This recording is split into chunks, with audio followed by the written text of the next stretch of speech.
মধ্যম গ্রামের প্রিয়াঙ্কা বর্মন।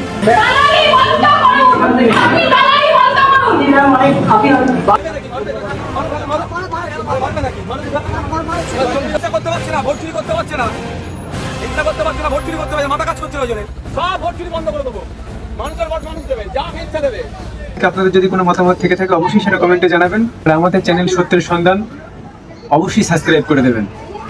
ততক্ষণ সুস্থ থাকবেন, ভালো থাকবেন আর দেখতে থাকেন সত্যের সন্ধান।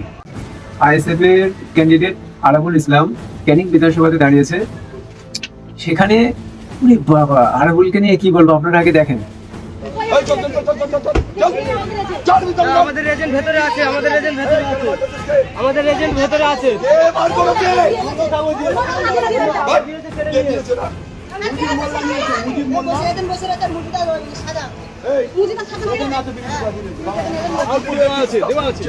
আমি একটাও ছাড়ব, ওরা জানে না আরাবুল ইসলাম কি।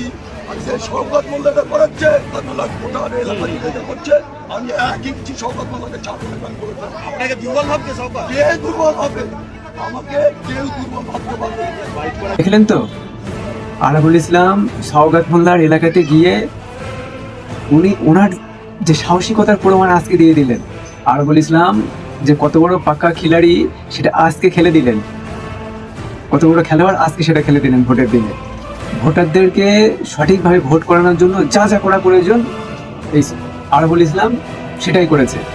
শওকত মোল্লার এগুলো গেল, ওগুলো গেল, সবই শেষ। এবারে আপনাদেরকে আর একজন লড়াকু নেত্রী, এটা দেখলে আপনি অবাক হয়ে যাবেন। মধ্যম গ্রামের প্রিয়াঙ্কা বর্মন আইএসএফ প্রার্থী, বুথের মধ্যে গিয়ে উনি কোনো একটি কারচুপি ধরে ফেলেছে।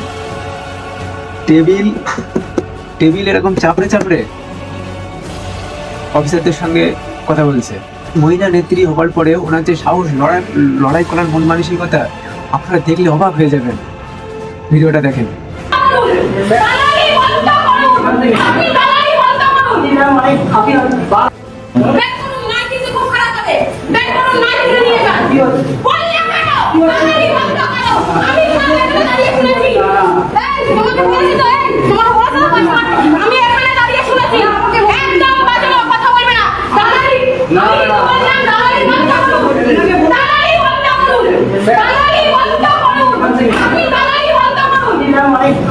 বারবার বারণ করেছে ওখানে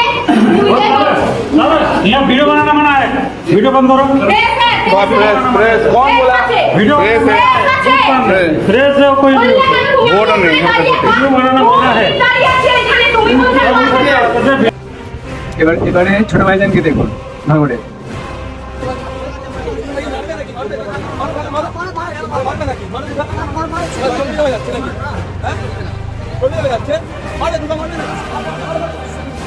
শান্তিপূর্ণ ভোট হচ্ছে, শান্তিপূর্ণ ভোট হচ্ছে, ফাঁকা হচ্ছে। আমি 30 লাখ টাকার কাজ করছি, 30 লাখ টাকার কাজ করেছি। তৃণমূলের হিংসা করতে পারছে না, ভোট চুরি করতে পারছে না, হিংসা করতে পারছে না, ভোট চুরি করতে পারছে, মাথা কাজ করছে ওই জন্য।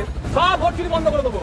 মানুষের ভোট মানুষ দেবে, যাকে ইচ্ছা দেবে, যাকে ইচ্ছা দেবে। ভিডিও সম্পর্কে আপনাদের যদি কোনো মতামত থেকে থাকে অবশ্যই সেটা কমেন্টে জানাবেন। আর আমাদের চ্যানেল সত্যের সন্ধান অবশ্যই সাবস্ক্রাইব করে দেবেন। ততক্ষণ সুস্থ থাকবেন, ভালো থাকবেন আর দেখতে থাকেন সত্যের সন্ধান।